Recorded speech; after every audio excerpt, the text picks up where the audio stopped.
everybody sing. As we move in this people's revolution, my brothers and sisters.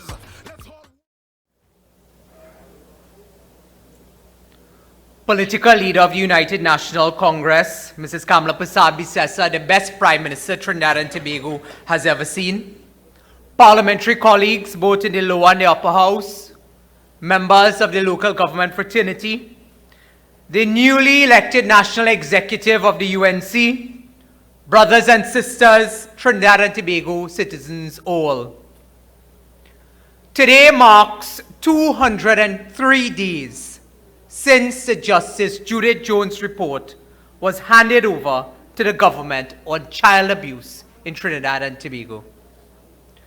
Today marks 65 days since the government announced the establishment of a task force to set up a work plan to implement the recommendations of the report. Today marks 0 days of any results, any solutions embarked upon by this government to protect our nation's children from abuse. Instead, it is a lifetime of abuse for children under the pedophile national movement. The Prime Minister of Trinidad and Tobago, Dr. Keith Rowley, is a line minister with responsibility for children's affairs. Before, during, and after his return to Trinidad and Tobago, after almost 1 month, he had not one word to say on the task force, the report, or any recommendations that have been implemented. But are we surprised? This is a Prime Minister who has a history of abandoning children. This is a country where the Prime Minister feels if he barks loudest, no one will dare to ask questions. Well, Prime Minister, that might be so in Balise House, but it is not so in Trinidad and Tobago. You see, the United National Congress, under a competent leader, the Honorable Kamala Persad-Bissessar, we will continue to ask the burning questions, while in Balise House, not a damn dog bark. Brothers and sisters, something startled me. And you know, I often tell you, when mouth open, story jump out.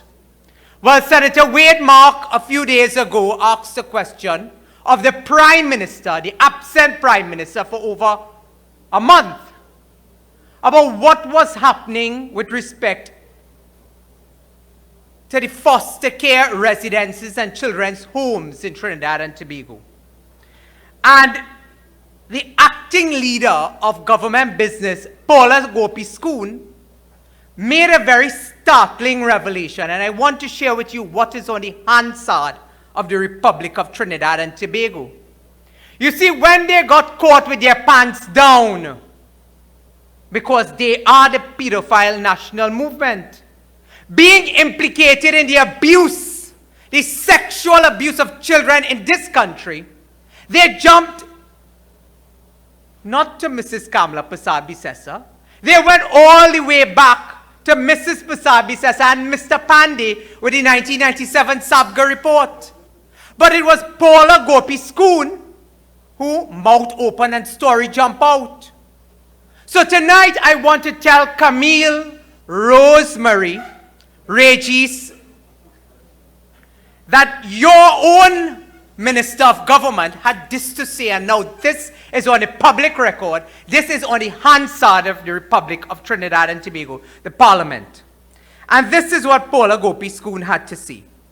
And I quote, she said, as such, many of the homes needed time and assistance in order to become fully compliant with the licensing requirements, and to facilitate this and to avoid the displacement of a significant number of children.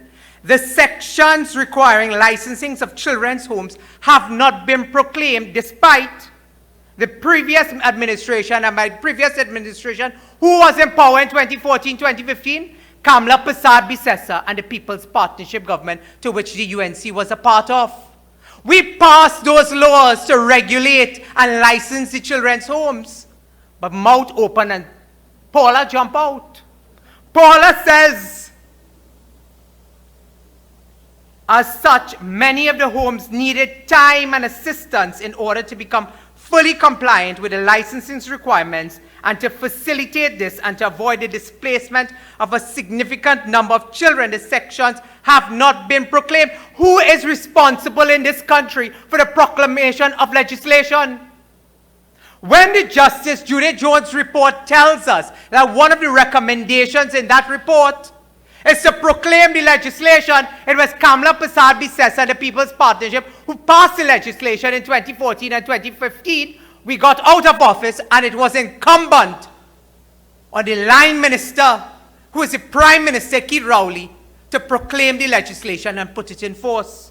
Brothers and sisters, we have told you time and time again that there is no urgency from this government in terms of dealing with the legislation that governs these children's homes. And day after day after day, we are continuing to see the evidence. And we ask the question, why is the PNM so mortally afraid to enforce legislation that protects the most vulnerable in our country, children who reside in these children's homes, away from abuse?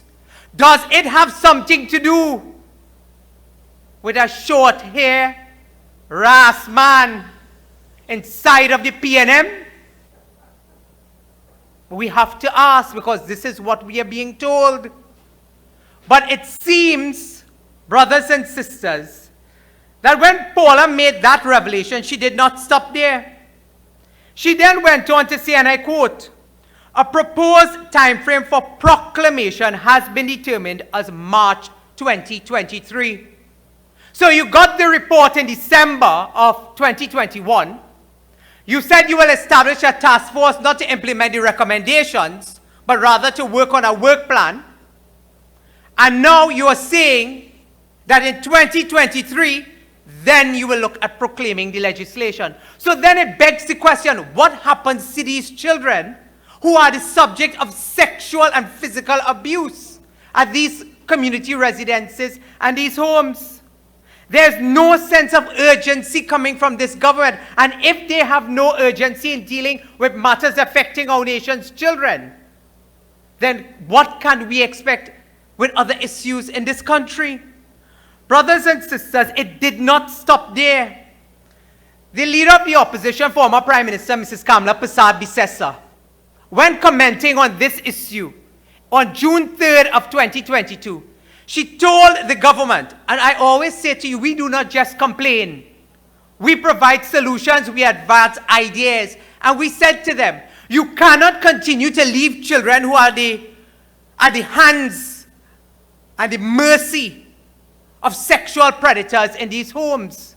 You have to have contingency planning. You have to have alternative centers with responsible personnel who are trained in dealing with troubled children. You have to have these alternatives.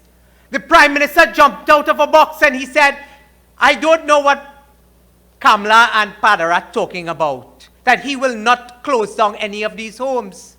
But again, mouth open and story jump out. Paula Gopi-Skoon went on to say further that employees who have abuse allegations leveled against them in these children's homes continue to remain in the homes, but instead what they have done is that they have moved them from the section that deals with children, meaning those under 18, and those who have now reached the age of 18 and still living in the home, they have now put the alleged abusers in that section. So what you have done, you have not dealt with the problem, you have transferred the problem. And then when we have told you, you have created an enabling environment for sexual predatory in these children's homes, this is the evidence. And this is not the UNC saying this. This is not civil society saying this. This is a minister of government, a cabinet minister, telling us this inside of the parliament. Tonight I want to ask, who is telling the truth? Or rather, who is lying to Trinidad and Tobago? In a parliamentary committee I asked, and Minister Stuart Young said that children who are being abused were removed from the homes. So therefore we asked, well, can you tell us how many children have been removed during this period? In true PNM style, the Speaker of the House blocked the question, so we never got those answers. But the minister, the acting leader of government business in the Senate, gives a contradictory answer to what the member for Port of Spain, South, the minister in the office of the Prime Minister, had to say when she is telling us that the abusers and the children remain in the home. So who is really telling the truth, or rather, who is lying to all of Trinidad and Tobago? And for weeks on end, we saw headline after headline, front page after front page, giving this issue a lot of prominence. We saw the comments from ministers crying crocodile tears, Ayanna Webster Roy and the Prime Minister, on the front page of The Guardian, in particular The Guardian, for weeks. They only carried stories about the Sabga report for weeks. But here you have 203 days having passed where this report has had no action. You've had 65 days pass and absolute silence coming from the government on the lack of implementation methods in terms of the task force and so on, but not one damn word from the Trinidad Guardian, not one word from the Express, not one word from those editors, not one word from civil society. And that is why I tell you, these hypocrites that we have in Trinidad and Tobago masquerading as third-party validators, and those who don't wear a political hat, but you know that their hat is really P&M, have not one word to say, and instead we have just moved on as a country to the next big issue. We have told you time and time again, and Mrs. Musabi Sessa in particular, has always been an advocate for children's rights in this country. And if it is anything you cannot fault her for, is the work that she has done to empower and protect children in this country. And tonight I call out those so-called editors, those third-party validators, those civil society groups, who in a very clandestine way wear their balisé in their hearts. Today I tell you, put down the balisé and lift Trinidad and Tobago, because our nation's children are depending on you to give them a voice. And the only people who are speaking out on this issue after 203 days have passed is the people inside of the United National Congress. And we will not protect members of the pedophile national movement at the expense of the innocence of our nation's children. We will continue to have these questions remain on the front burners. And we will continue to expose the ministers, the MPs, and those who support them inside and outside of the media in particular. Because it is often said, and Mrs. Musabi Sessa often tells us, what is in the dark will come to light. And Camille, Rosemary, Robinson Regis, tonight I tell you, mouth open, story jump out, Paula, tell us what is happening. But we will continue to hold you accountable. Because though we know you have moved on to the perjury national movement, we have not forgotten you. So you can run, but you cannot hide, because we'll continue to expose the pedophile national movement and the perjury national movement. I thank you. Come on.